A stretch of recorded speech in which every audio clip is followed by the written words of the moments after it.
Jiwoo sat alone in the garden dome, her lunchbox open on her lap. The glass ceiling showed the stars beyond, millions of them scattered across the black sky. She was far from Earth, far from home, far from everything she knew. The Galactic Academy was the biggest school in the universe, where aliens from hundreds of planets came to learn together. Jiwoo was one of only 12 humans here. She picked at her kimchi fried rice with her chopsticks. Her mother had taught her how to make it before she left Earth. The smell made her homesick, but it also made her feel less alone. Around her, the garden was quiet. Most students avoided this place during lunch. The predator species didn't like sharing space when they ate. It was a territory thing, her roommate Hana had explained. Jiwoo didn't mind the quiet. She pulled out her datapad and read about Ricari pack behavior. The Ricari were one of the most feared species in the galaxy. They looked like wolves, but stood 8 feet tall on 2 legs. They had sharp teeth, claws like knives, and strength that could break steel. Most species called them apex predators. The textbook said humans were classified as prey in Ricari culture. Soft prey, easy prey. A small sound made Jiwoo look up. Something was moving near the fountain. At first she thought it was a large dog. Then she saw the shape more clearly. It was a Ricari cub, much smaller than an adult but still bigger than Jiwoo. The cub's fur was gray and matted. It moved strangely, like it was hurt or sick. Jiwoo's heart started beating faster. Every safety briefing told humans to avoid Ricari, especially young ones. Young predators were unpredictable and dangerous, but something was wrong. The cub stumbled and made a sound that was almost like crying. Jiwoo had studied enough animal behavior to recognize distress when she saw it. She closed her lunchbox slowly and stood up. The cub noticed her movement and spun around. Its lips pulled back, showing small but sharp teeth. A growl rumbled from its throat. Jiwoo froze. She kept her hands visible and low, non-threatening. She had learned this in her xenobiology class. "It's okay," she said softly.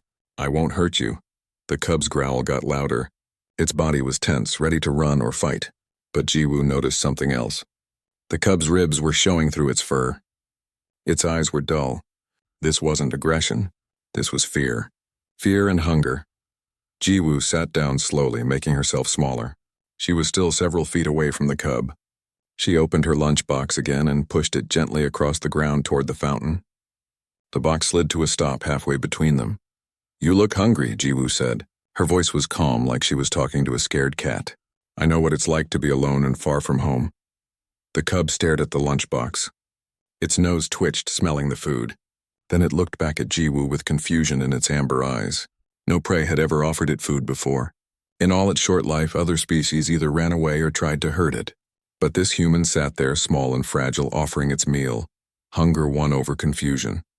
The cub crept forward, watching Jiwoo for any sudden movement.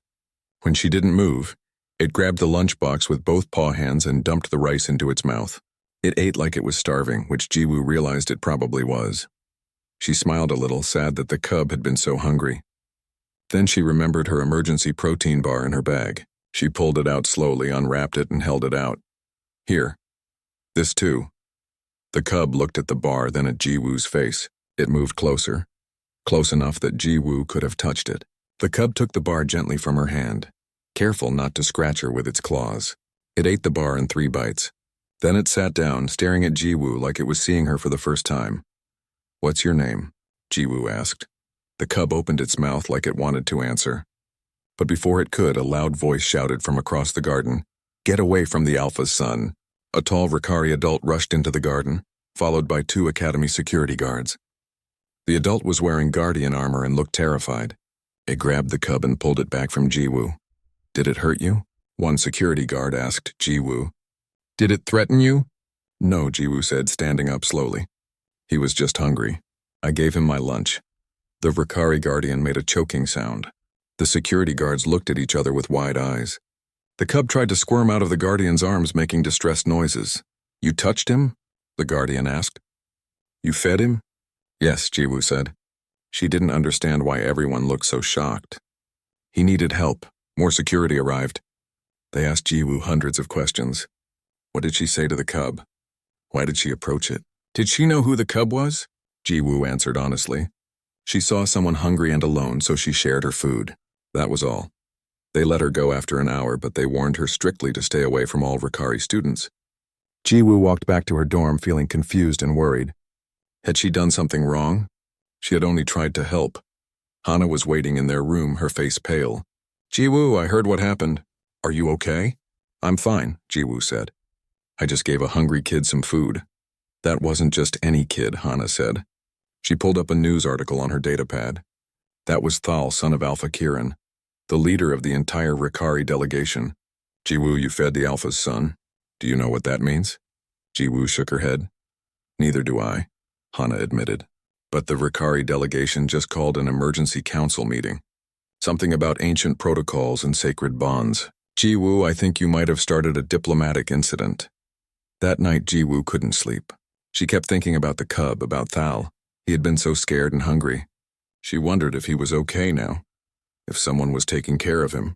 She wondered if she would get expelled from the academy for breaking some rule she didn't know existed. Outside her window, the stars looked cold and far away. Jiwoo had come to the academy to learn about other species, to build bridges between worlds. Instead, she might have burned one down. All because she shared her lunch. But even knowing the trouble it caused, Jiwoo knew she would do it again. She had seen someone who needed help, and she helped. That was what humans did. That was what her mother had taught her. No matter how different someone looked, no matter how scary they seemed, if they needed help, you helped. Jiwoo finally fell asleep just before dawn, not knowing that everything was about to change, not knowing that tomorrow an Alpha would kneel. The message came early in the morning. Jiwoo was still half asleep when her datapad beeped with an official academy notification. She blinked at the screen, trying to focus on the words. Report to the Grand Assembly Hall immediately. Attendance mandatory. Security escort will arrive in 10 minutes. Hana sat up in her bed across the room. What is it? I have to go to the assembly hall, Jiwoo said. Her hands were shaking. Hana, what if they're going to expel me? I'm coming with you, Hana said, jumping out of bed. You're not going alone. They got dressed quickly. Jiwoo's mouth was dry. The Grand Assembly Hall was where the Academy held trials for serious rule violations. She had never been there before. She tried to remember everything from yesterday. Had she broken any laws? She had only given food to someone who was hungry. The security escort arrived exactly on time.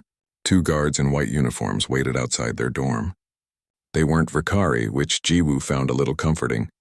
One was Talaxian with blue skin and 4 arms. The other was Borvian, short and covered in scales. Miss Jiwoo, the Talaxian said, please come with us. They walked through the academy halls. Other students stared as they passed. News traveled fast in the academy. Everyone knew about the human who touched the Alpha's son. Some students whispered. Others pointed. A few looked scared, like Jiwoo was about to be executed. Hana walked close beside her, trying to look brave. But Jiwoo could see her friend's hands clenched into fists.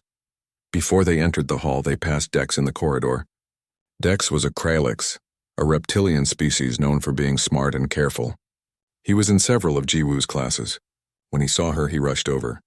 Jiwoo, wait, Dex said. His voice was quiet and urgent. Listen to me. If the Alpha himself comes, keep your eyes down. Don't look directly at him. Don't show your teeth. Ricari sees smiling as aggression, as a challenge. What's going to happen? Jiwoo asked. Dex's face was worried. I don't know. What you did yesterday, feeding the cub, that's serious in Ricari culture. Food sharing is sacred to them. It means something big. Just be respectful and don't make any sudden moves. The guards urged them to keep moving. The doors to the Grand Assembly Hall were massive, made of some dark metal that seemed to absorb light. They opened slowly and Jiwoo stepped inside. The hall was enormous. The ceiling stretched up so high that Jiwoo couldn't see the top. Hundreds of students and teachers lined the walls, standing in silent rows. In the center of the room was an open space, and in that space stood the Ricari delegation. 20 Ricari warriors in ceremonial armor. They were huge, their fur groomed and shining, their eyes bright and fierce. They stood in formation, perfectly still. At the front of the formation was the largest Ricari Jiwoo had ever seen, Alpha Kiran. He was massive, over 9 feet tall, with silver streaks in his dark gray fur.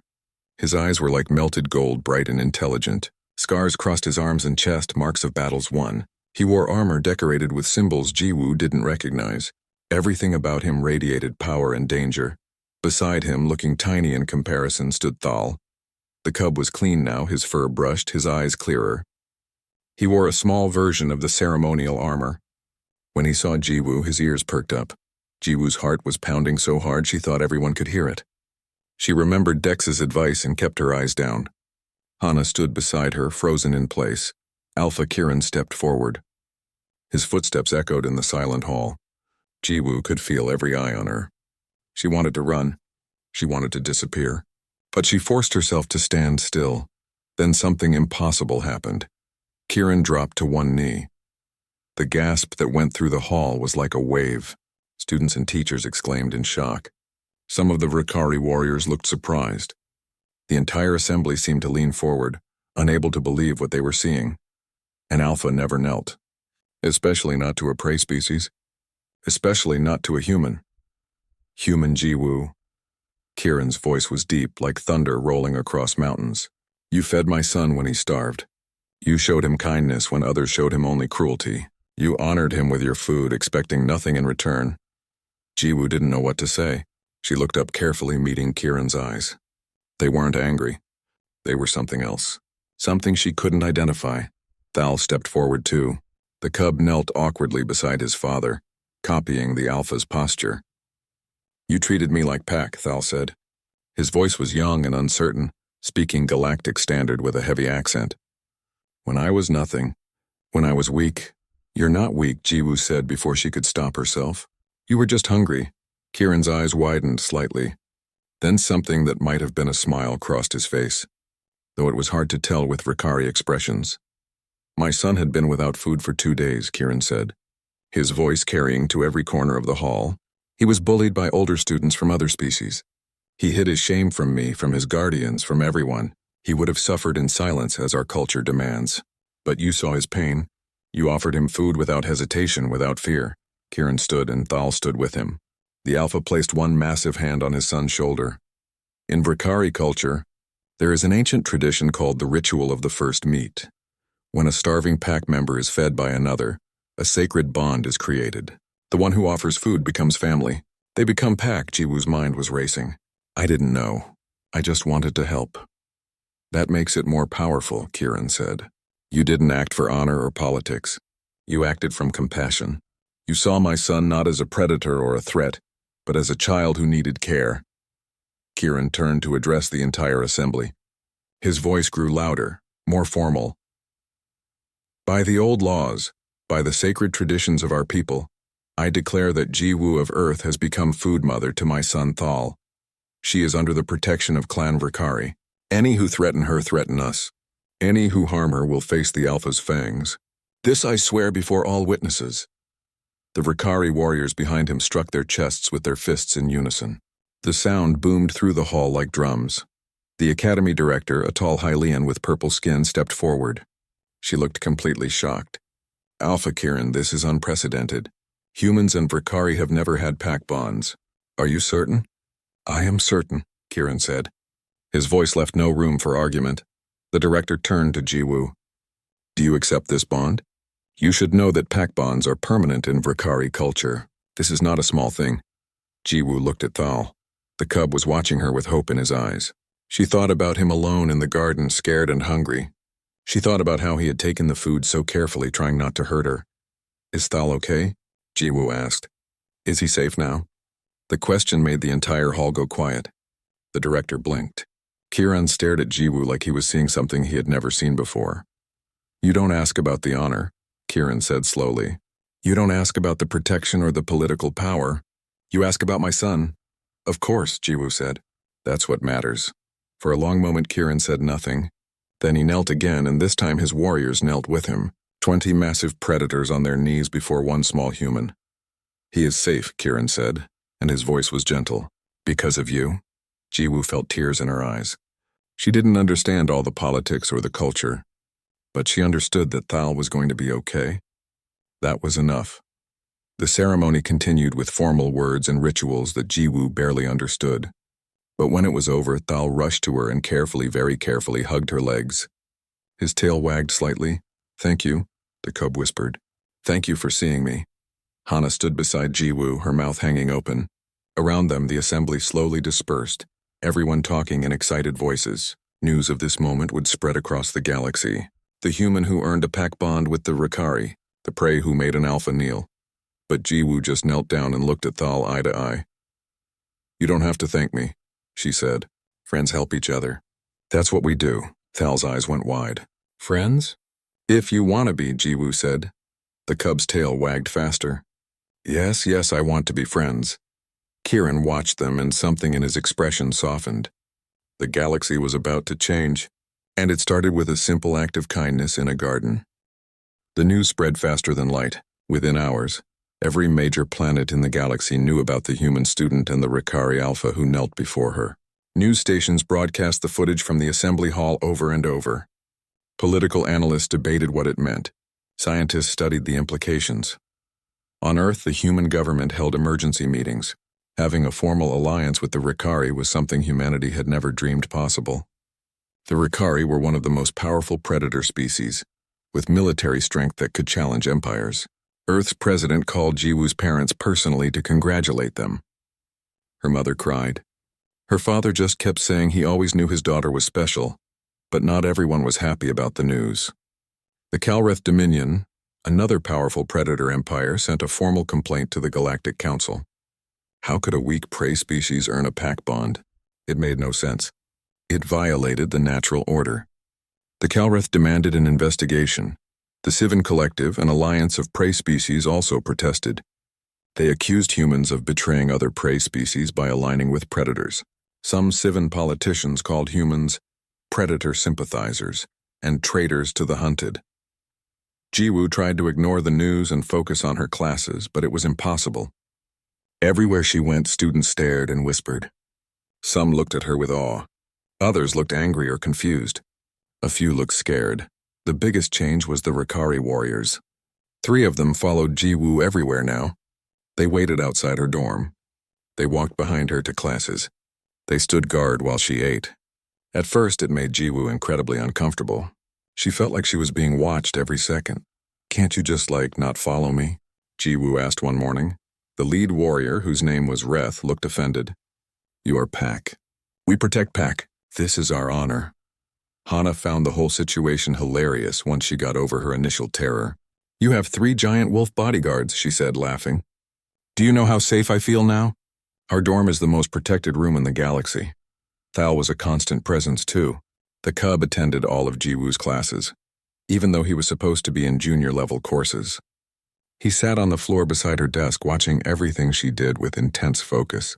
At night, he slept outside her dorm room door, despite Jiwoo's protest that he should sleep in his own bed. "Pac stays together," Thal insisted. His galactic standard was getting better every day. "I protect you too. You're a kid," Jiwoo said gently. "You don't need to protect me." "You protected me," Thal said, and his amber eyes were serious. "Now I protect you." That's how Pac works.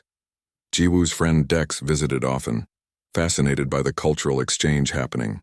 He studied Ricari behavior for his anthropology thesis, and now he had front-row access. He interviewed Thal about Pac dynamics and asked Reth about warrior training. The Ricari warriors were surprisingly patient with his questions. "Your species is changing everything," Dex told Jiwoo one afternoon in the library. "The predator-prey dynamic has dominated galactic politics for 10,000 years. Predators dominate, prey submit. That's how it's always been. But humans don't fit that model. We're prey, though," Jiwoo said. "We're small and weak, and we don't have claws or armor." "Physically, yes," Dex agreed. "But mentally? Emotionally? Humans are something different. You show compassion to species that could kill you. You offer trust to those who could betray you. It's completely illogical, and it's changing minds." That afternoon, the Academy received 3 formal delegations. The first was from the Calreth Dominion. 5 massive Calreth warriors, even bigger than Ricari, with red scales and horns like weapons. They demanded to meet the human who earned a pact bond. The Ricari warriors tensed when the Calreth arrived, hands moving to their weapons. Old rivalries ran deep between the 2 species. But Kieran, who had been meeting with Academy officials, stepped between them. "The human is under my protection," Kieran said calmly. "You will treat her with respect." The lead Calreth warrior, whose name was Vex, studied Jiwoo with cold yellow eyes. "You are small," he said. His voice sounded like rocks grinding together. "Weak, how did you earn the Alpha's loyalty?" "I didn't try to earn anything," Jiwoo said. She was nervous, but she kept her voice steady. "I just helped someone who needed it," Vex snorted. "Prey helps prey. That is survival. Why help a predator?" "Because he was hungry," Jiwoo said simply. "Does it matter what species he is?" The question seemed to confuse Vex. He looked at Kieran, then back at Jiwoo. "Yes, it matters. Predators and prey are enemies. This is natural law." "Maybe on your planet," Jiwoo said. "On Earth, we help each other. We believe everyone deserves kindness." Vex laughed, but it wasn't a friendly sound. Kindness. Soft prey words. In the real galaxy, kindness gets you killed. "Then maybe the galaxy needs to change," Jiwoo said quietly. The Kelrith warriors left, but Vex stared at Jiwoo for a long time before he went. She couldn't tell what he was thinking. The second delegation was from the Sivan Collective. They sent 3 representatives, all from different prey species: a Mirian with soft fur, a Quellian with feathers, and a Hylian with purple skin. They were polite but cold. "We are disappointed," the Mirian said.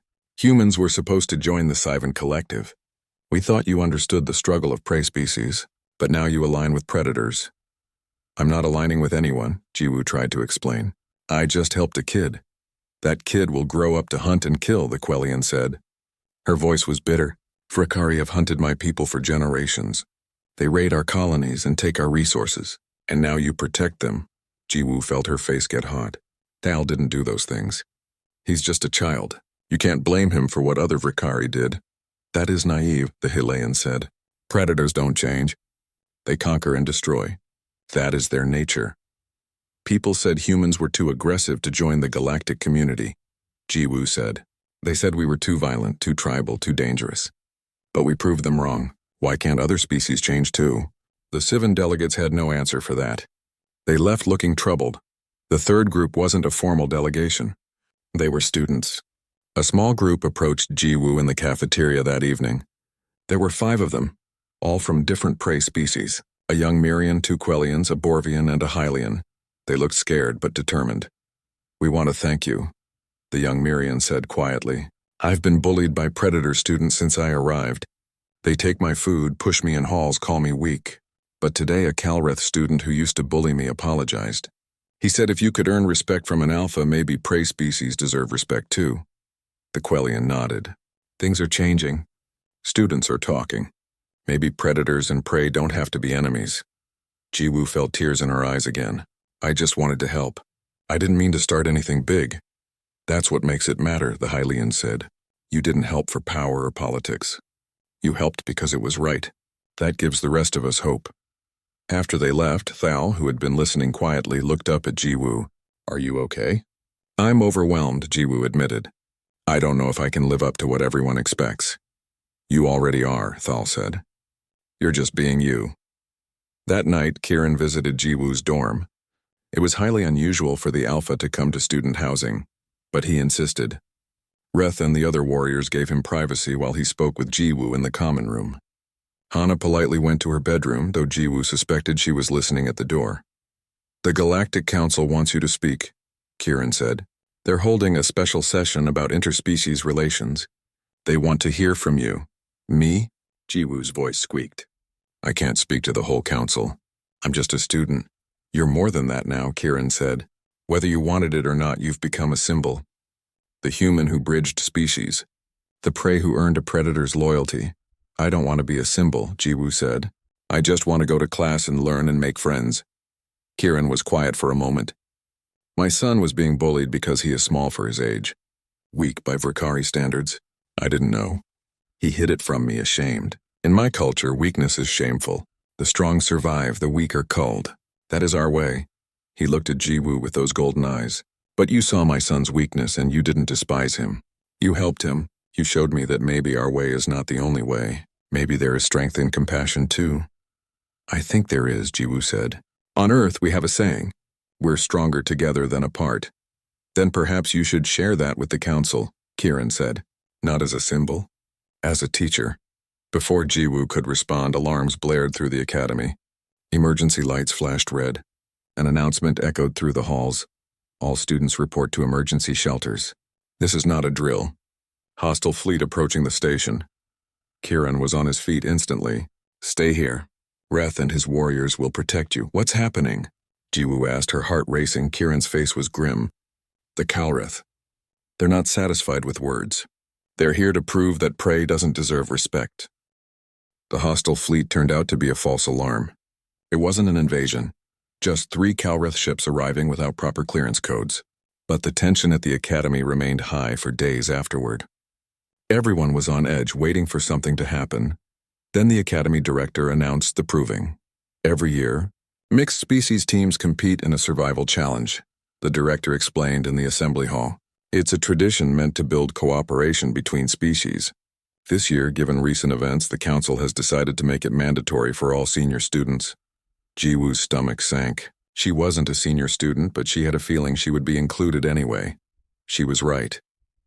Special exception teams will be formed, the director continued, including Team 7, which will consist of Jiwoo of Earth, Thal of Clan Vrakari, Dex of Kralix, Pyrrha of Miri, and Vex of the Kalreth Dominion.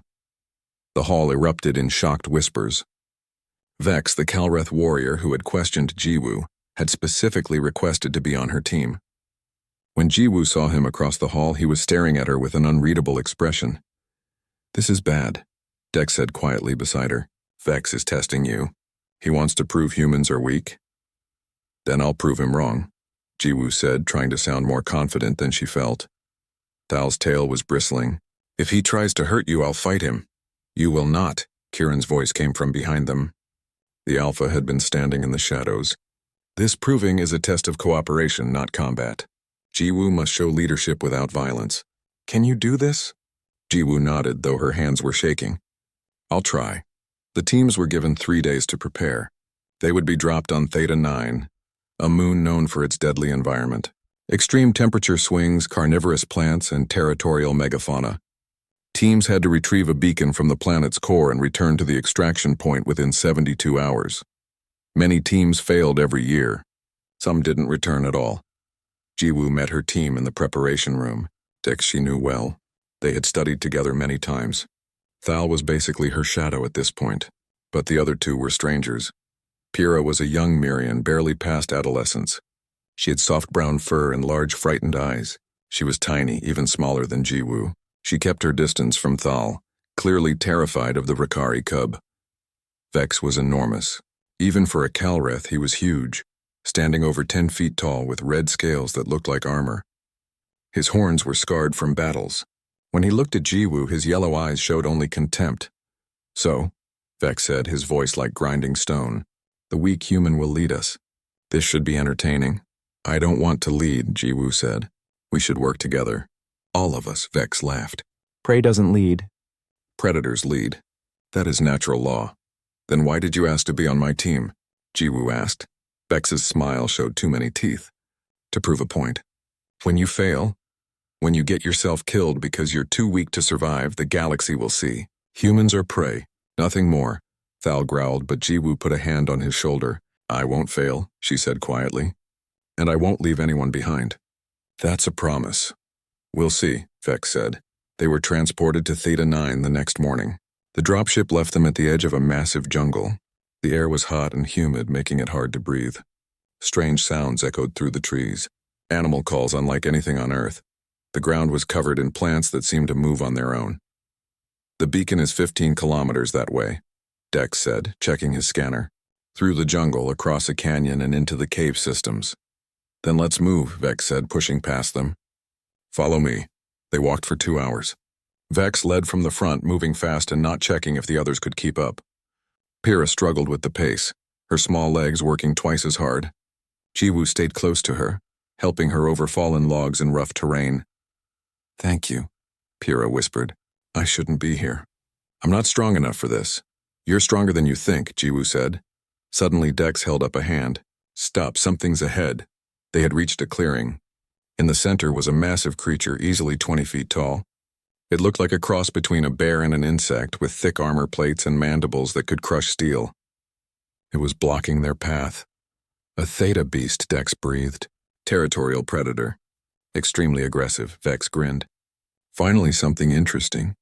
Stand back, Prey. I'll handle this. Wait, Jiwoo said. We should go around. Fighting it is too dangerous. Scared? Vex taunted. Typical Prey behavior. Always running. It's not about being scared, Jiwoo said. It's about being smart. We don't need to fight everything we meet, Vex ignored her. He charged at the creature with a battle roar. The Theta Beast responded immediately, its mandibles snapping. Vex was strong and fast, but the creature was stronger. It caught Vex with one mandible and threw him 20 feet into the trees. Thal started to rush forward, but Jiwoo grabbed his arm. No, watch the creature. Study it. She pulled out her datapad and quickly scanned the creature. Her xenobiology training kicked in. She watched its movement patterns, its body language. Then she noticed something. The creature kept looking over its shoulder toward a specific tree. It's protecting something, Jiwoo said. Dex, scan that tree. Dex aimed his scanner. There's a nest. Heat signatures suggest eggs. It doesn't want to fight us, Jiwoo realized. It just wants to protect its babies. If we go around, it won't chase us. Vex climbed out of the trees, bleeding from several cuts. You want to run? I want to avoid unnecessary fighting, Jiwoo said. A living team is better than a dead one. She started walking to the right, giving the creature a wide berth. After a moment, Dex followed. Then Pyrrha. Thal looked at Vex, then followed Jiwoo. The creature watched them but didn't attack. It stayed near its nest, protecting its eggs. Vex stood alone for a moment. Then, cursing in his own language, he followed. They walked in silence for an hour. Jiwoo could feel Vex's anger radiating from him like heat. But he said nothing. That night, they made camp near a stream. Pyrrha collected water while Dex set up a basic shelter. Thal kept watch. Jiwoo tried to start a fire, but the wood was damp and wouldn't catch. You're doing it wrong, Vex said. He sounded less angry now, more tired. Then help me, Jiwoo said. Vex blinked, surprised. You want my help? Why wouldn't I? You know more about survival than I do. Vex knelt down and showed her how to find dry wood under the wet bark. Together they got the fire started. It wasn't much, but it was something. As they sat around the fire eating ration packs, Jiwoo noticed Pyrrha shivering. Are you cold? Jiwoo asked. Pyrrha nodded but said nothing. Jiwoo pulled off her jacket and wrapped it around Pyrrha's shoulders. The Mirian looked shocked. But you'll be cold, Pyrrha said. I'll be okay, Jiwoo said. Besides, we need everyone healthy. Vex watched this exchange with a strange expression. That night when Jiwoo woke up for her watch shift, she found an extra blanket placed over her. She looked around and saw Vex awake, staring into the darkness. When she looked at him questioningly, he just grunted and looked away. The second day was harder. They reached the canyon, and the only way across was a series of natural stone bridges. The bridges were narrow and slick with moisture. One wrong step meant a fall of 300 feet. Vex went first, crossing easily with his size and strength. Tal went next, his natural agility helping him. Dex crossed carefully, using his tail for balance. Jiwoo went next, her heart pounding with each step. Then it was Pyrrha's turn. The Mirian froze at the edge of the bridge. I can't, she said, her voice breaking. I'm too scared. You can do it, Jiwoo called from the other side. Just look at me. One step at a time, Pyrrha took one step, then another. She was halfway across when her foot slipped. She screamed and fell. Jiwoo acted on instinct. She threw herself flat on the bridge and reached down. Her hand caught Pyrrha's wrist. The weight almost pulled Jiwoo over the edge, too. But then Thal was there, grabbing Jiwoo's legs. Dex grabbed the emergency cable from his pack and threw it down. Pyrrha, grab the cable, Jiwoo shouted. Pyrrha was crying, but she grabbed the cable with her free hand. Slowly, painfully, they pulled her up. When Pyrrha finally reached the top, she collapsed, sobbing. Thank you, she gasped. Thank you, Vex stood nearby, watching. You almost died saving her, he said to Jiwoo. Why? Because she's part of our team, Jiwoo said. Her arms were shaking from the effort. We don't leave people behind, even if saving them endangers you. Especially then, Jiwoo said. That's what teammates do. Vex said nothing, but Jiwoo saw something change in his eyes. Something like respect, though he tried to hide it. They reached the caves on the third day. The beacon was deep inside, guarded by automated defenses. Laser grids, security drones, pressure plates. It was designed to test strategy, not strength. Vex's brute force approach failed immediately. He tried to smash through the defenses and nearly got everyone killed by laser fire. Stop, Jiwoo shouted. This isn't about fighting. It's a puzzle. She studied the pattern of the lasers using her knowledge of human pattern recognition. Dex, can you hack the control system? Maybe, Dex said. But I'd need to get close to the terminal. Pyrrha, Jiwoo said. You're small enough to fit through that gap in the lasers. Can you reach it? Pyrrha looked terrified but nodded. I'll try. Thal, your reflexes are faster than ours. If anything goes wrong, you pull her out.